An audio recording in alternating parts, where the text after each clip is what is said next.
Peace be up on you. My name's Johann Say Tree. This is Far As I Can Tell, episode 18. And we just gonna call this Lil Boy Jesus. And the bulk of this is gonna come from paper 123, the early childhood of Jesus. So last episode, Joseph, Mary, and a baby. I think that was monumental for a lot of different reasons. But here we are. If you've been following thus far, Michael chose this planet a long time ago for his 7th and final bestowal mission, which is something all creator sons have to participate in before they receive full sovereignty of a universe that they created. So this is a big deal that he came down here. You know, growing up, and I've shared this a little bit, I wasn't necessarily, I think the way it was presented, I wasn't really, they were really drawn to this particular narrative, or the little bit I knew, or better yet, thought I knew. And that's really what it was. It was things I thought I knew, and I didn't. And I can admit that. So, with this presentation of his life and just how big a deal it really is, and the magnitude of this narrative has changed me. And it's going to change other people too, if you enter this with an open mind and are seeking truth. All that to say, the last episode, he was born. We got a in-depth, detailed description of Joseph and Mary as people, like from their hereditary endowments to their temperaments. And they were chosen by Gabriel among 3 prospective couples that Michael was going to bestow himself in. This his final bestowal mission. And again, the whole universe is watching this unfold on our planet. And we know him as Jesus. And so he's been born. We got the backstory on Joseph and Mary. He's been born, and already they were on the run because Herod, the king of Judea at the time, this is the first Herod, he heard that supposedly some king of the Jews was being born. He didn't want that. So in his quest to stop that, and not being satisfied with the answers brought back to him, like over the course of a year, he systematically killed 16 baby boys in Bethlehem because he was trying to stomp out whoever was supposed as king of the Jews. So Joseph, Mary, and Jesus fled to Alexandria. And this is where we pick up on paper 123, the early childhood of Jesus.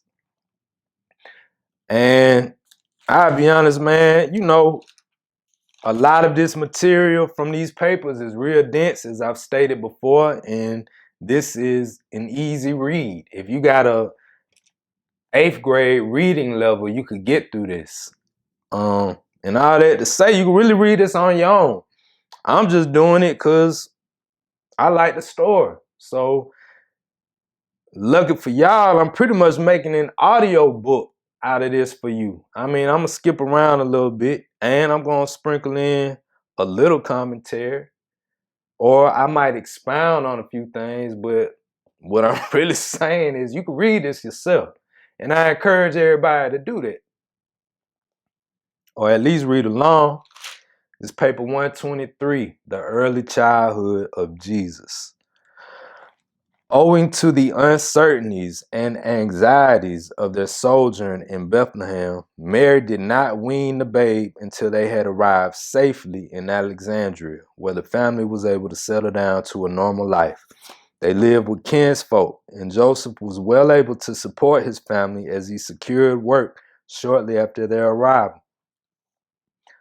He was employed as a carpenter for several months and then elevated to the position of foreman of a large group of workmen employed on one of the public buildings then in process of construction.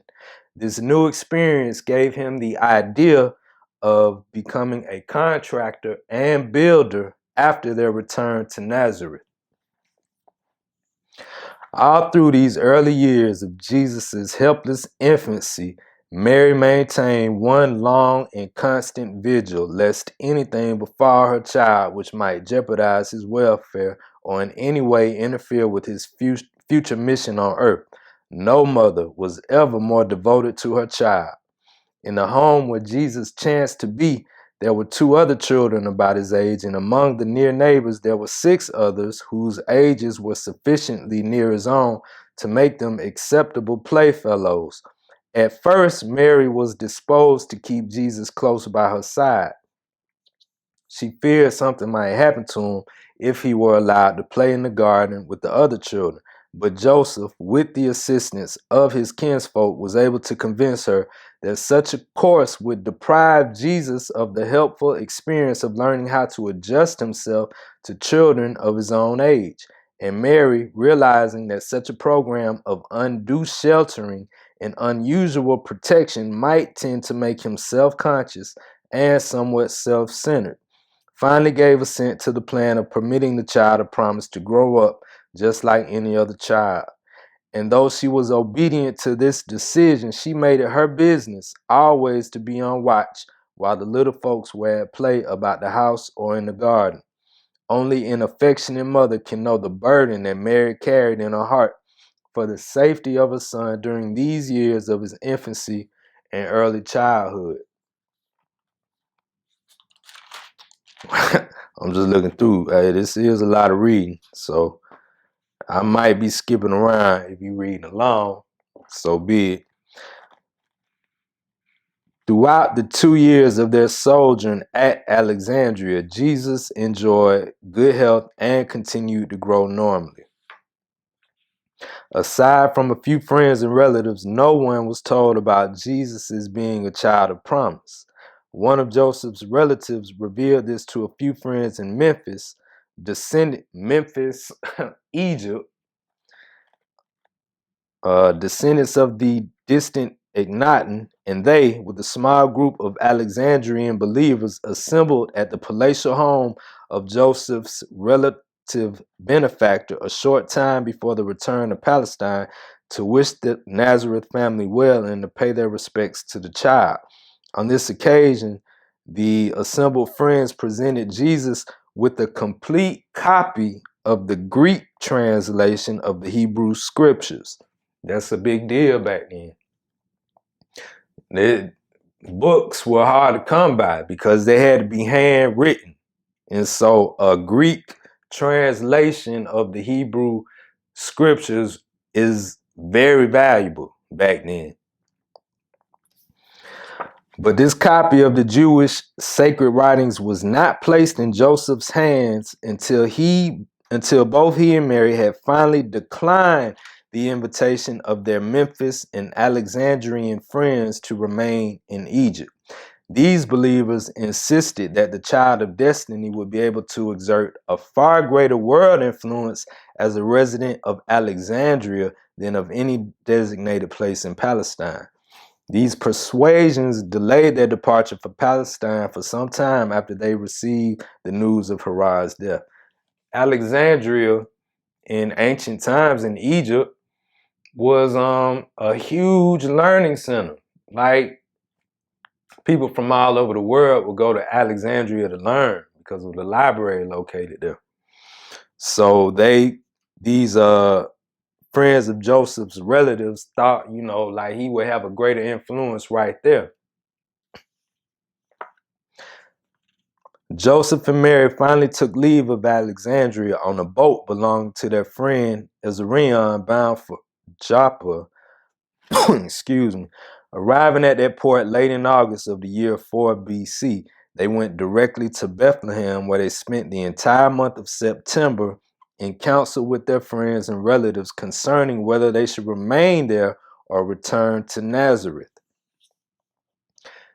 Mary had never fully given up the idea that Jesus ought to grow up in Bethlehem, the city of David. As I explained in the last episode, that was a point of contention between Mary and relatives as well as Joseph, because some felt that they leaned toward this nationalistic idea of a Messiah. It was more political in a sense for some Jews, because again, they were under this Roman Empire and they wanted a nation of their own. They wanted leaders of their own.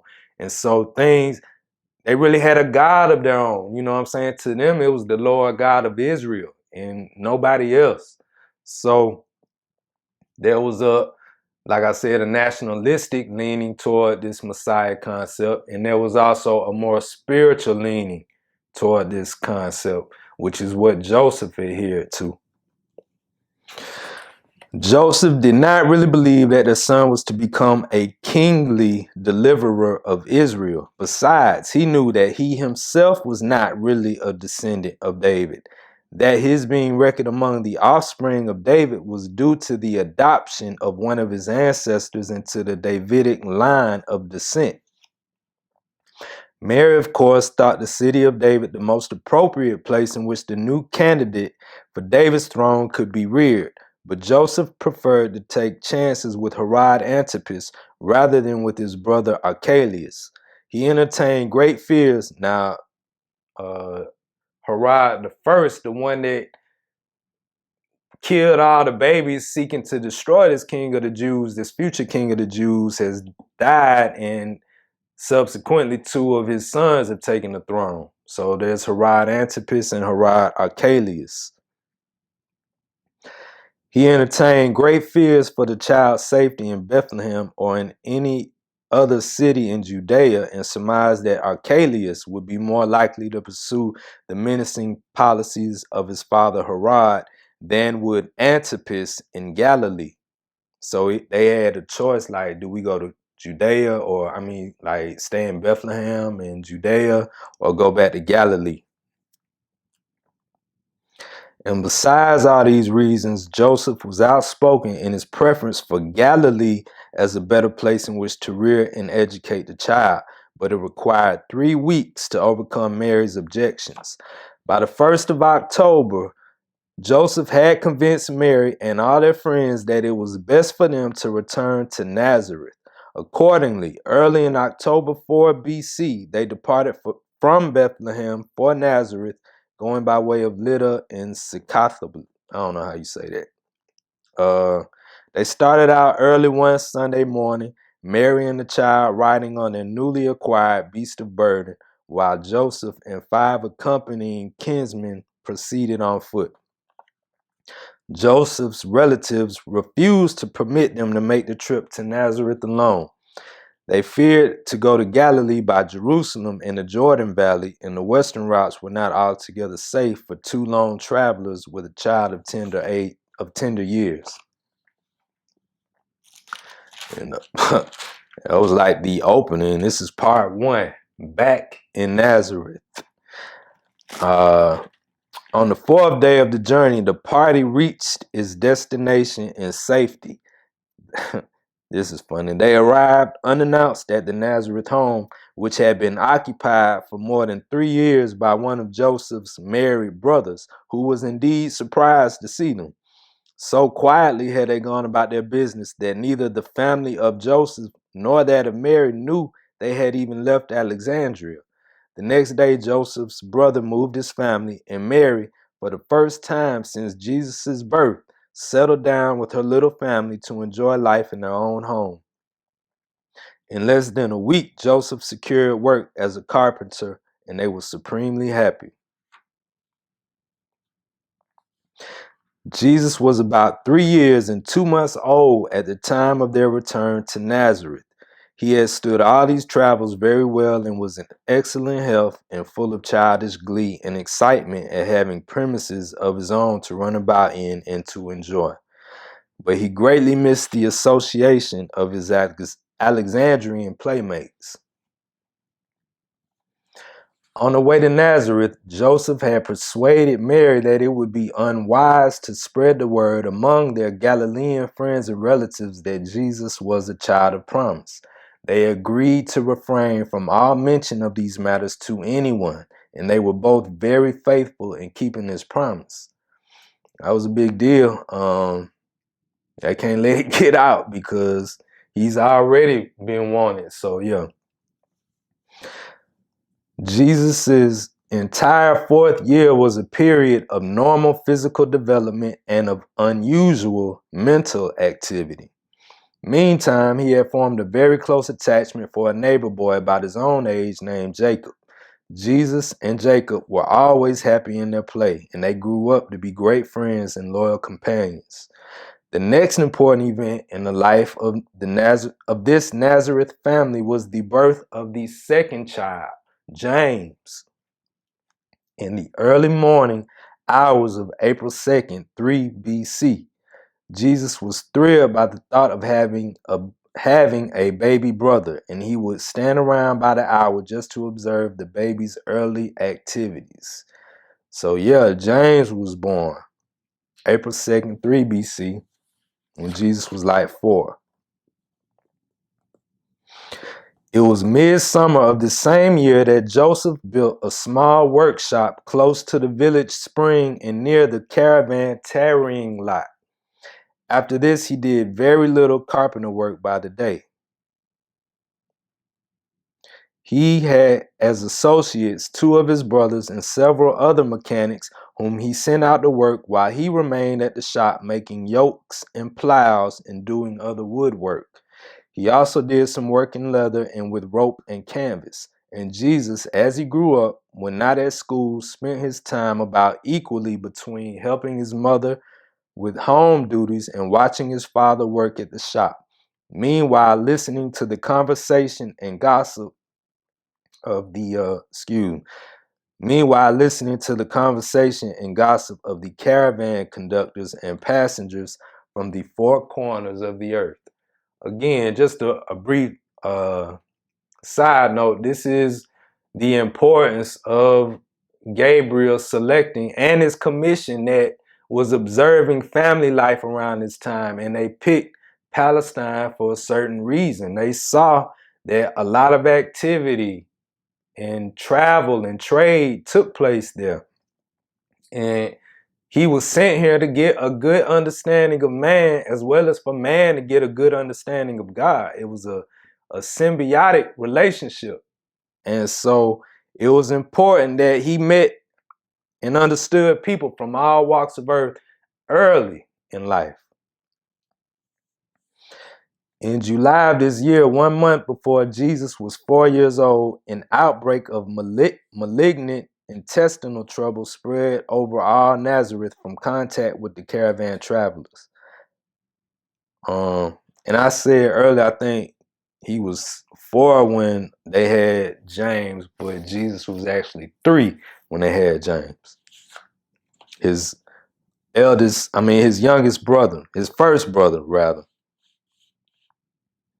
You'll see later, Mary and Joseph was getting it in. He had a bunch of siblings. In July of this year, 1 month before Jesus was 4 years old, an outbreak of malignant intestinal trouble spread over all Nazareth from contact with the caravan travelers. Mary became so alarmed by the danger of Jesus being exposed to this epidemic of disease that she bundled up both her children and fled to the country home of her brother several miles south of Nazareth on the Megiddo Road near Sarid. They did not return to Nazareth for more than 2 months. Jesus greatly enjoyed this, his first experience on a farm. Part 2, the 5th year, 2 BC. In something more than a year after the return to Nazareth, the boy Jesus arrived at the age of his first personal and wholehearted moral decision, and there came to abide with him a thought adjuster, a divine gift of the Paradise Father, which had aforetime served with Melchizedek, thus gaining the experience of functioning in connection with the incarnation of a supermortal being living in the likeness of mortal flesh. All right, this is important. Let's break this down. We've been over thought adjusters before. That fragment of deity, the pure spirit that indwells us all, and it's just what it says it is. It's a thought adjuster, and its purpose is to lead you inward and upward, all the way to paradise. This is what's going to take you on this eternal ascent, and it starts here and now. And it usually arrives around the time of your first moral decision as a human being. Like that time you're really contemplating, is this right or wrong? And after that decision, you're indwelt by an adjuster. And so this usually tends to happen, they say, around the age of 5. And so that's what happened with Jesus. But not only that, his particular thought adjuster had at one time indwelt Melchizedek when he was here, like 2,000 years prior, 1,900 years. And it indwelt Melchizedek, and I'm sure this was planned because they knew that Jesus was going to come to this, Michael was going to come to this planet, and they were pretty much giving this thought adjuster some practice of incarnating a super mortal being, like not just no ordinary human. Even though in every way Jesus was ordinarily human, he was also divine this whole time.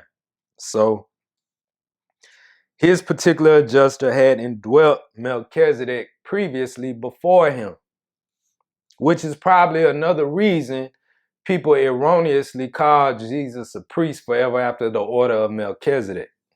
But he's not. He just came here chronologically after Melchizedek. Anyway, this event occurred on February 11, 2 BC. Jesus was no more aware of the coming of the divine monitor than are the millions upon millions of other children who, before and since that day, have likewise received these thought adjusters to indwell their minds and work for the ultimate spiritualization of these minds and the eternal survival of their evolving immortal souls.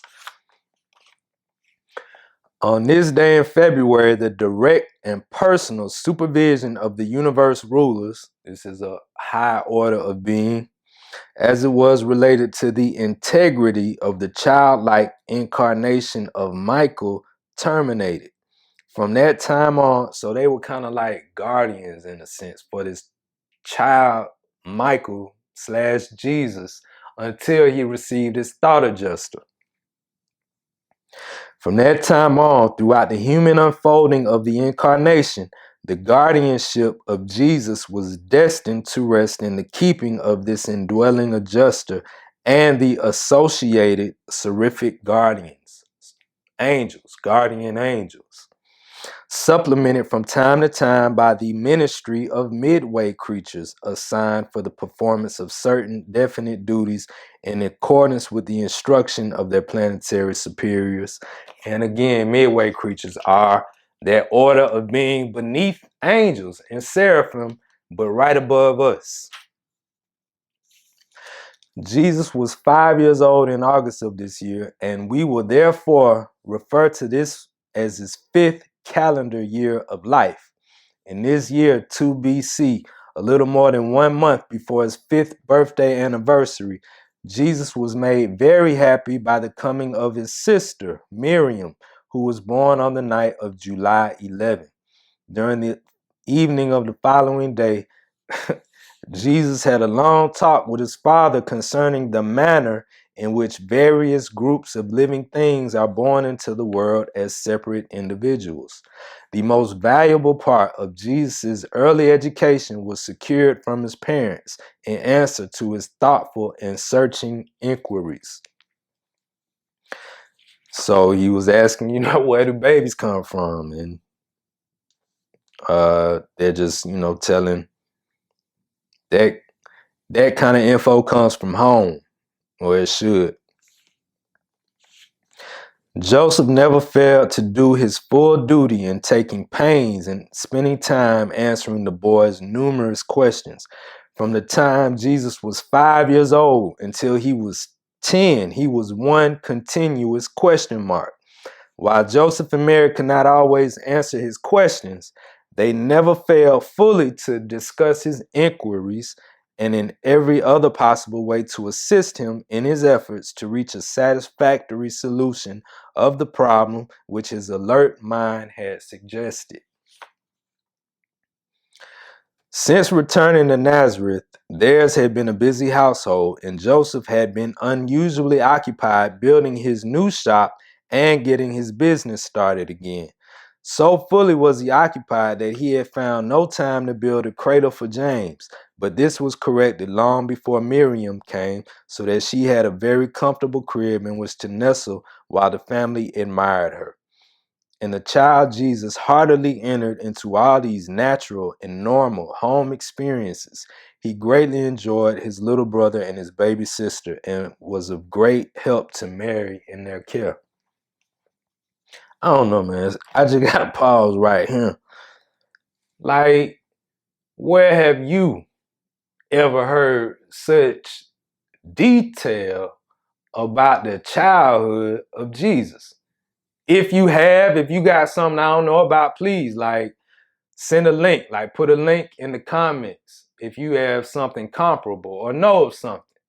To my knowledge, it's a lot of people who've lived and died not knowing nothing about this, if this is true. Now, I call it as far as I can tell because I think it is. But I just, had to pause. Like, if you know of anything comparable as far as the childhood of Jesus, put it in the comments below, please. There were few homes in the Gentile world of those days that could give a child a better intellectual, moral, and religious training than the Jewish homes of Galilee. These Jews had a systematic program for rearing and educating their children. They divided a child's life into 7 stages. 1, the newborn child, the 1st to the 8th day. 2, the suckling child. 3, the weaned child. 4, the period of dependence on the mother, lasting up to the end of the 5th year. 5, the beginning independence of the child, and with sons, the father assuming responsibility for their education. 6, the adolescent youths and maidens. 7, the young men and the young women. It was the custom of the Galilean Jews for the mother to bear the responsibility for a child's training until the 5th birthday, and then, if the child were a boy, to hold the father responsible for the lad's education from that time on. This year, theretofore, Jesus entered upon the 5th stage of a Galilean Jewish child's career, and accordingly, on August 21, 2 BC, Mary formally turned him over to Joseph for further instructions. That's his birthday, August 21st. Though Joseph was now assuming the direct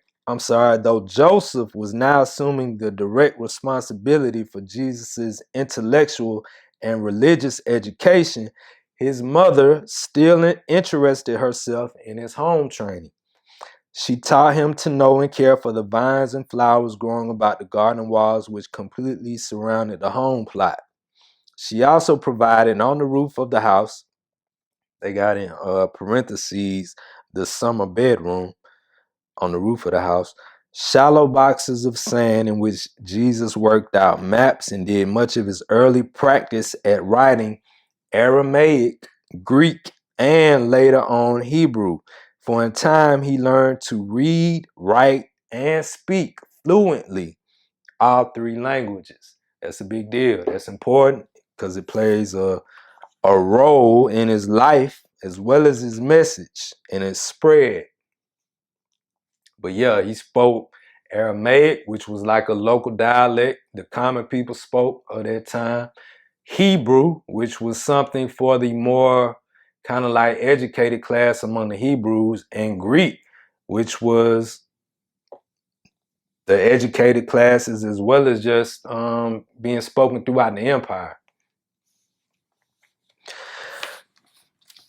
Jesus appeared to be a well-nigh perfect child physically and continued to make normal progress mentally and emotionally. He experienced a mild digestive upset, his first minor illness, in the latter part of this, his 5th calendar year. So yes, little boy Jesus got sick.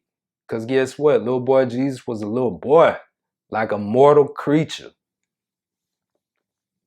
And sometimes we get sick. Though Joseph and Mary often talked about the future of their eldest child, had you been there, you would only have observed the growing up of a normal, healthy, carefree, but exceedingly inquisitive child of that time and place. 3. Events of the 6th year. Already with his mother's help, and this is 1 BC. Already, with his mother's help, Jesus had mastered the Galilean dialect of the Aramaic tongue, and now his father began teaching him Greek. Mary spoke little Greek, but Joseph was a fluent speaker of both Aramaic and Greek. The textbook for the study of the Greek language was the copy of the Hebrew scriptures. Remember, Joseph's friends gave him that copy in Alexandria. Excuse me.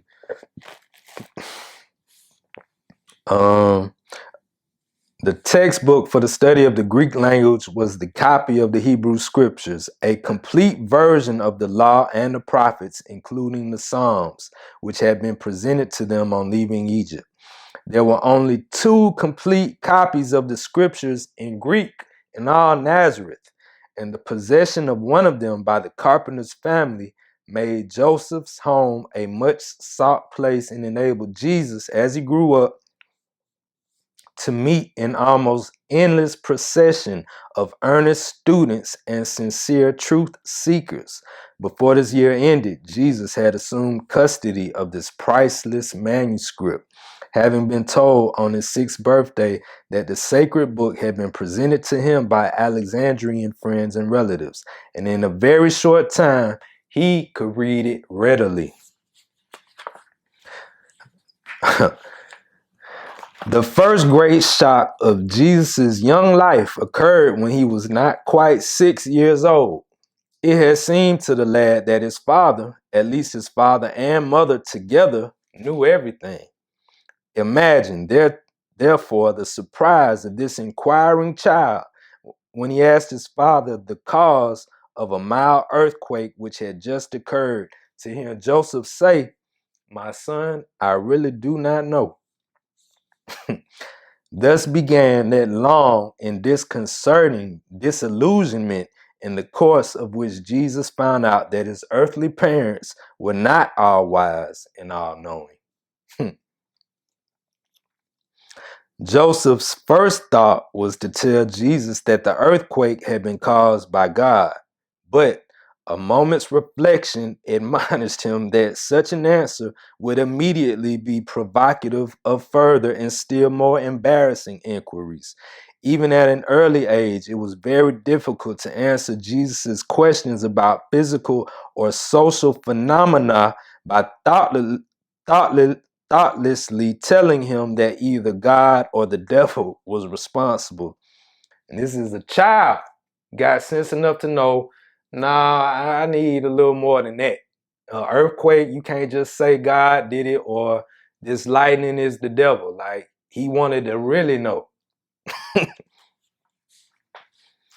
In harmony with the prevailing belief of the Jewish people, Jesus was long willing to accept the doctrine of good spirits and evil spirits as the possible explanation of mental and spiritual phenomena, but he very early became doubtful that such unseen influences were responsible for the physical happenings of the natural world. Smart kid. Before Jesus was 6 years of age, in the early summer of 1 BC, Zacharias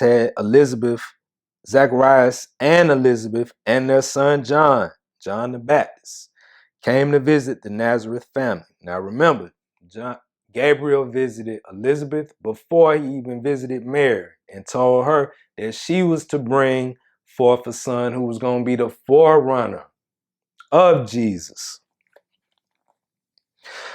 Jesus and John had a happy time during their first visit within their memories. Although the visitors could remain only a few days, the parents talked over many things, including the future plans for their sons. While they were thus engaged, the lads played with blocks in the sand on top of the house and in many other ways enjoyed themselves in true boyish fashion. Just think, man, these two boys playing on top of a roof with blocks in the sand were destined to change this planet forever to this day. Having met John, who came from near Jerusalem, Jesus began to evince an unusual interest in the history of Israel and to inquire in great detail as to the meaning of the Sabbath rites, the synagogue sermons, and the recurring feasts of commemoration. His father explained to him the meaning of all these seasons. And they kind of go into detail about some of these Jewish holidays, which again, if you're following along, you can read. I'm going to skip down. While some of these celebrations and observations and observances were difficult for Jesus' young mind to understand, he pondered them seriously and then entered fully into the joy of the Feast of Tabernacles and the annual vacation season of the whole Jewish people. Check this out. During this year, Joseph and Mary had trouble with Jesus about his prayers. He insisted on talking to his heavenly Father much as he would talk to Joseph, his earthly father. This departure from the more solemn and reverent modes of communication with deity was a bit disconcerting to his parents, especially to his mother, but there was no persuading him to change. He would say his prayers just as he had been taught, after which he insisted on having, quote, just a little talk with my Father in heaven. In June of this year, Joseph turned a shop in Nazareth over to his brothers and formally entered upon his work as a builder. Before the year was over, the family income had more than trebled. I don't know if they mean tripled. Never again until after Joseph's death did the Nazareth family feel the pinch of poverty. The family grew larger and larger, and they spent much money on extra education and travel, but always Joseph's increasing income kept pace with the growing expenses. The next few years, Joseph did considerable work at Cana, Bethlehem, Magdala, Nain, Sepphoris, Capernaum, and Endor, as well as much building in and near Nazareth. As James grew up to be old enough to help his mother with the home housework and care of the younger children, Jesus made frequent trips away from home with his father to these surrounding towns and villages. Jesus was a keen observer and gained much practical knowledge from these trips away from home. He was assiduously storing up knowledge regarding man and the way he lived on earth. This year, Jesus made great progress in adjusting his strong feelings and vigorous impulses to the demands of family cooperation and home discipline. Mary was a loving mother, but a fairly strict disciplinarian. In many ways, however, Joseph exerted the greater control over Jesus, as it was his practice to sit down with the boy and fully explain the real and underlying reasons for the necessity of disciplinary curtailment of personal desires in deference to the welfare and tranquility of the entire family. When the situation had been explained to Jesus, he was always intelligently and willingly cooperative with parental wishes and family regulations. Much of his spare time, when his mother did not require his help about the house, was spent studying the flowers and plants by day and the stars by night. He evinced a troublesome penchant for lying on his back and gazing wonderingly up into the starry heavens long after his usual bedtime in his well-ordered Nazareth household. So yeah, he would get in trouble for staying up past his bedtime, laying on his back, looking up at the stars. Lil Boy Jesus. The seventh year, this is part 4, the 7th year, AD 1. This was indeed an eventful year in Jesus' life. Early in January, a great snowstorm occurred in Galilee. Snow fell 2 feet deep, the heaviest snowfall Jesus saw during his lifetime and one of the deepest at Nazareth in 100 years. The play life of Jewish children in the times of Jesus was rather circumscribed. That kind of means limited, cut off. All too often, the children played at the more serious things they observed their elders doing. They played much at weddings and funerals, ceremonies which they so frequently saw and which were so spectacular. They danced and sang, but had few organized games such as children of later days so much enjoy. Jesus, in company with the neighbor boy and later his brother James, delighted to play in the far corner of the family carpenter's shop, where they had great fun with the shavings of the blocks of wood. It was always difficult for Jesus to comprehend the harm of certain sorts of play which were forbidden on the Sabbath, but he never failed to conform to his parents' wishes. So in Jewish culture, the Sabbath, which technically was Saturday, what we would consider Saturday, the end of the week, was a big deal. And you don't do much on the Sabbath, like from sun up to sundown. There ain't no playing. It's a lot of things you're not supposed to do on the Sabbath. It's a solemn day for reflection and whatnot.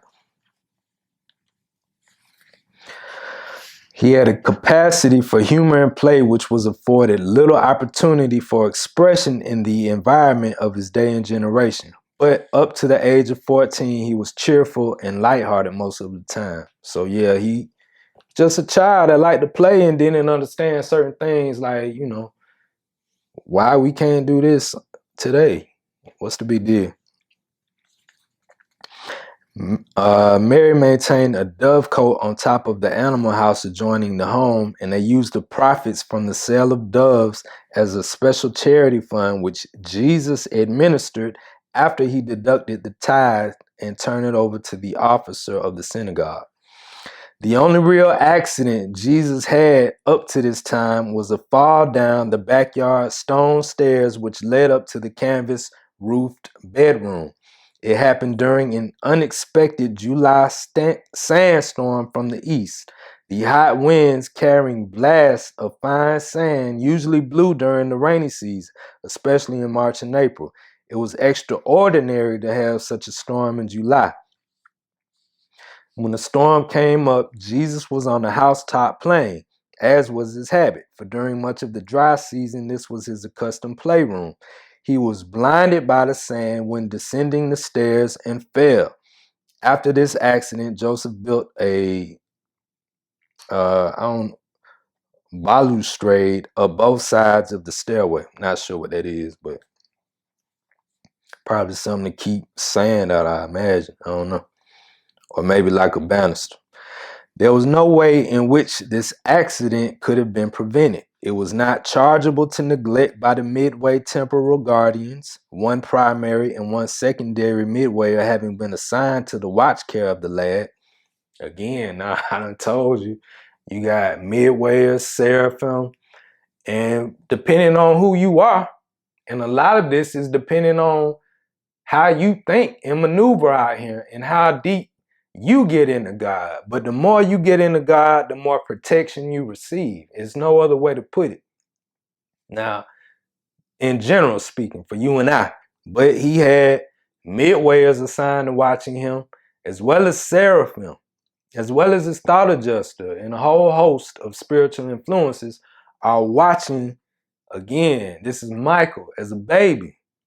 But what they're saying is this was just an accident. And so it was not chargeable to neglect by the midway temporal guardians, one primary and one secondary midway. Neither was it chargeable to the guardian seraphim. And they work in pairs. Like you have a pair of midwayers. It's a pair of seraphim. It simply could not have been avoided. But this slight accident occurring while Joseph was absent in Endor caused such great anxiety to develop in Mary's mind that she unwisely tried to keep Jesus very close to her side for some months. Material accidents, commonplace occurrences of a physical nature, are not arbitrarily interfered with by celestial personalities. That's a big deal. Let's hear that again. Material accidents, commonplace occurrences of a physical nature, are not arbitrarily interfered with by celestial personalities. Under ordinary circumstances, only midway creatures can intervene in material conditions to safeguard the persons of men and women of destiny. And even in special situations, these beings can so act only in obedience to the specific mandates of their superiors. So essentially, it's like, man, regardless who it is, a child's gonna fall and scrape his knee or whatever, you know what I mean? Like, as long as this doesn't affect the destiny of what we have planned for this child, it's cool. It'll be all right. And this was but one of a number of such minor accidents which subsequently befell this inquisitive and adventurous youth. If you envisage the average childhood and youth of an aggressive boy, you will have a fairly good idea of the youthful career of Jesus, and you will be able to imagine just about how much anxiety he caused his parents, particularly his mother. The fourth member of the Nazareth family, Joseph, was born Wednesday morning, March 16, AD 1. I forget. So you got Jesus, James, Miriam, and now you got Joseph. Part 5, School Days in Nazareth. Jesus was now 7 years old, the age when Jewish children were supposed to begin their formal education in the synagogue schools. Accordingly, in August of this year, he entered upon his eventful school life at Nazareth. Already, this lad was a fluent reader, writer, and speaker of 2 languages, Aramaic and Greek.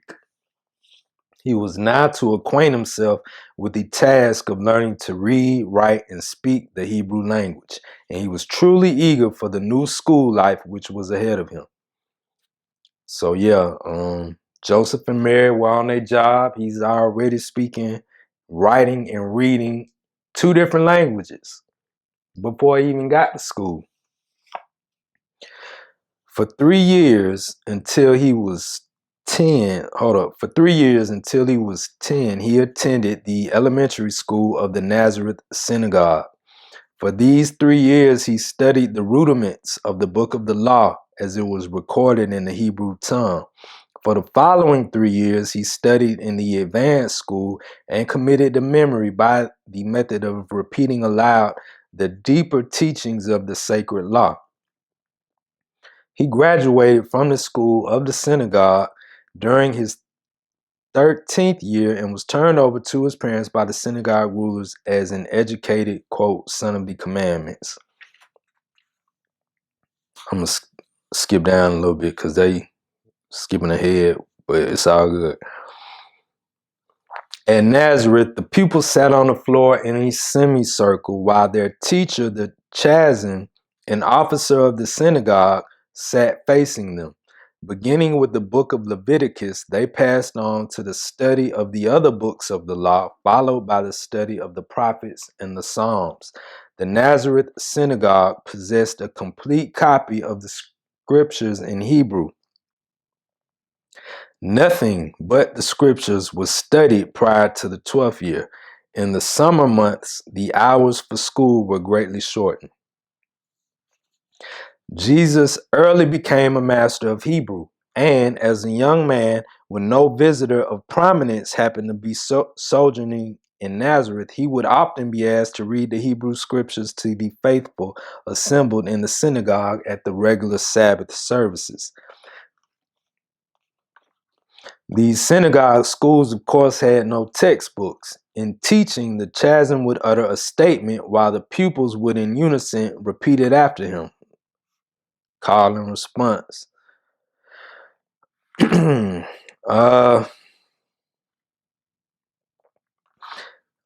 Next, in addition to his more formal schooling, Jesus began to make contact with human nature from the four quarters of the earth as men from many lands passed in and out of his father's repair shop. When he grew older, he mingled freely with the caravans as they tarried near the spring for rest and nourishment. Being a fluent speaker of Greek, he had little trouble in conversing with the majority of the caravan travelers and conductors. Nazareth was a caravan way station and crossroads of travel and largely Gentile in population. At the same time, it was widely known as a center of liberal interpretation of Jewish traditional law. Now, again, and I just gotta say this because, they're somewhat foreshadowing his whole life. There are some people who are very strict adherents to the Jewish law and as it was given by Moses, and they're just very strict about certain things and ceremonies. And so Galilee, that whole region, was considered, because it had some Gentile makeup, it wasn't necessarily as strict on certain aspects.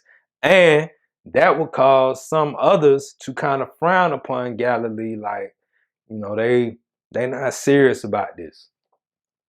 And Jesus came from Galilee. In Galilee, the Jews mingled more freely with the Gentiles than was their practice in Judea. And of all the cities of Galilee, the Jews of Nazareth were most liberal in their interpretation of these social restrictions based on the fears of contamination as a result of contact with Gentiles. And these conditions gave rise to the common saying in Jerusalem, quote, "Can any good thing come out of Nazareth?" End quote. Jesus received his moral training and spiritual culture chiefly in his own home. He secured much of his intellectual and theological education from the Chazan, but his real education, that equipment of mind and heart for the actual test of grappling with the difficult problems of life, he obtained by mingling with his fellow men. It was this close association with his fellow men, young and old, Jew and Gentile, that afforded him the opportunity to know the human race. Jesus was highly educated in that he thoroughly understood men and devotedly loved them. Throughout his years at the synagogue, he was a brilliant student, possessing a great advantage since he was conversant with 3 languages. The Nazareth Chazan, on the occasion of Jesus' finishing the course in his school, remarked to Joseph that he feared he, quote, had learned more from Jesus' searching questions than he had been able to teach the lad. Throughout his course of study, Jesus learned much and derived great inspiration from the regular Sabbath sermons in the synagogue. It was customary to ask distinguished visitors stopping over the Sabbath in Nazareth to address the synagogue, As Jesus grew up, he heard many great thinkers of the entire Jewish world expound their views, and many also who were hardly Orthodox Jews, since the synagogue of Nazareth was an advanced and liberal center of Hebrew thought and culture. So he was exposed to a lot of different thoughts and philosophies, particularly since he was in Nazareth, with them being a little more liberal.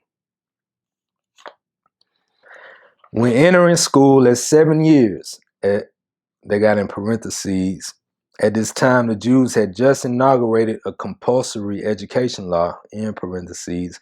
It was customary for the pupils to choose their, quote, birthday text, a sort of golden rule to guide them throughout their studies, one upon which they often expatiated at their graduation when 13 years old. The text which Jesus chose was from the prophet Isaiah. It's, quote, "The Spirit of the Lord God is upon me, for the Lord has anointed me. He has sent me to bring good news to the meek, to bind up the brokenhearted, to proclaim liberty to the captives, and to set the spiritual prisoners free," end quote.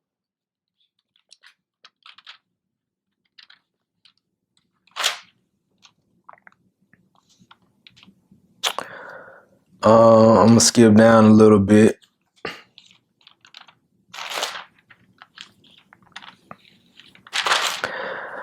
Before he was 8 years of age, he was known to all the mothers and young women of Nazareth who had met him and talked with him at the spring, which was not far from his home, and which was one of the social centers of contact and gossip for the entire town. This year, Jesus learned to milk the family cow and care for the other animals. And he knew them because he would go out and get water from Mary and whatnot. And as you'll see, the ladies love Jesus. It's a trip. This year, Jesus learned to milk the family cow and care for the other animals. During this and the following year, he also learned to make cheese and to weave. When he was 10 years of age, he was an expert loom operator. It was about this time that Jesus and the neighbor boy Jacob became great friends of the potter who worked near the flowing spring, and as they watched Nathan's deft fingers mold the clay on the potter's wheel, many times both of them determined to be potters when they grew up. Nathan was very fond of the lads and often gave them clay to play with, seeking to stimulate their creative imaginations by suggesting competitive efforts in modeling various objects and animals. Let's see. His 8th year, this part 6, this is the end. His 8th year, AD 2. Well, we're nearing the end of this particular part. The next one is later childhood of Jesus, which is a whole nother episode. This was an interesting year at school. Although Jesus was not an unusual student, he was a diligent pupil and belonged to the more progressive third of the class, doing his work so well that he was excused from attendance 1 week out of each month. This week, he usually spent either with his fisherman uncle on the shores of the Sea of Galilee near Magdala, or on the farm of another uncle, his mother's brother, 5 miles south of Nazareth. Although his mother had become unduly anxious about his health and safety, she gradually became reconciled to these trips away from home. Excuse me. Jesus' uncles and aunts were all very fond of him, and there ensued a lively competition among them to secure his company for these monthly visits throughout this and immediately subsequent years. About this time, Jesus met a teacher of mathematics from Damascus, and learning some new techniques of numbers, he spent much time on mathematics for several years. He developed a keen sense of numbers, distances, and proportions. Jesus began to enjoy his brother James very much, and by the end of this year had begun to teach him the alphabet. This year, Jesus made arrangements to exchange dairy products for lessons on the harp. He had an unusual liking for everything musical. Later on, he did much to promote an interest in vocal music among his youthful associates. By the time he was 11 years of age, he was a skillful harpist and greatly enjoyed entertaining both family and friends with his extraordinary interpretations and able improvisations. It sounds like he put together a little singing group. While Jesus continued to make enviable progress at school, all did not run smoothly for either parents or teachers. He persisted in asking many embarrassing questions concerning both science and religion, particularly regarding geography and astronomy. It's deep. Like he's calling them out on some questions that adults can't answer, and they can't answer things because they so caught up in dogma. And at some point, this is again, he's asking scientific questions, so some things might not even been discovered yet or known, rather. But all that to say, he wasn't gonna let you dismiss it with, oh, that's God or that's the devil. And this is a child asking some perplexing questions. He was especially insistent on finding out why there was a dry season and a rainy season in Palestine. Repeatedly, he sought the explanation for the great difference between the temperatures of Nazareth and the Jordan Valley. He simply never ceased to ask such intelligent but perplexing questions. His third brother, Simon, was born on Friday evening, April 14th of this year, AD 2.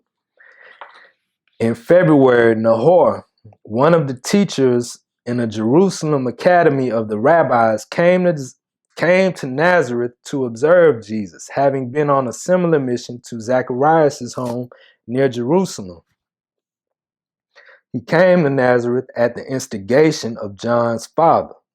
While at first he was somewhat shocked by Jesus' frankness and unconventional manner of relating himself to things religious, he attributed it to the remoteness of Galilee from the centers of Hebrew learning and culture, and advised Joseph and Mary to allow him to take Jesus back with him to Jerusalem, where he could have the advantages of education and training at the center of Jewish culture. Mary was half persuaded to consent. She was convinced her eldest son was to become the Messiah, the Jewish deliverer. Joseph hesitated. He was equally persuaded that Jesus was to grow up to become a man of destiny, but what that destiny would prove to be, he was profoundly uncertain. But he never really doubted that his son was to fulfill some great mission on earth. The more he thought about Nahor's advice, the more he questioned the wisdom of the proposed surgeon in Jerusalem. So, basically, a teacher came to observe Jesus, and at Zacharias' behest, and he's seeing Jesus. He's a smart kid, very inquisitive, and excuse me, I don't know if Zacharias told him, like, yeah, he might be some child of promise. But anyway, he figured like he needs to be closer to Jerusalem. This way he can learn, the strict Hebrew religion and teachings, so to say. And as I already mentioned, Galilee and Nazareth in particular is far away in that sense. They're a little more liberal, and they thought he'd have a better chance at becoming whatever it is they envisioned for his life in Jerusalem. Because of this difference of opinion between Joseph and Mary, Nahor requested permission to lay the whole matter before Jesus. Jesus listened attentively, talked with Joseph, Mary, and a neighbor, Jacob the stonemason, whose son was his favorite playmate. And then 2 days later reported that since there was such a difference of opinion among his parents and advisors, And since he did not feel competent to assume the responsibility for such a decision, not feeling strongly one way or the other in view of the whole situation, he had finally decided to, quote, talk with my Father who is in heaven, end quote. And while he was not perfectly sure about the answer, he rather felt he should remain at home with my mother and father, adding, they who love me so much should be able to do more for me and guide me more safely than strangers who can only view my body and observe my mind, but can hardly truly know me. This boy was 8. They all marveled, and Nahor went his way back to Jerusalem. And it was many years before the subject of Jesus' going away from home again came up for consideration. So that's the end of paper 123, the early childhood of Jesus. Thanks for watching. We'll see you next time.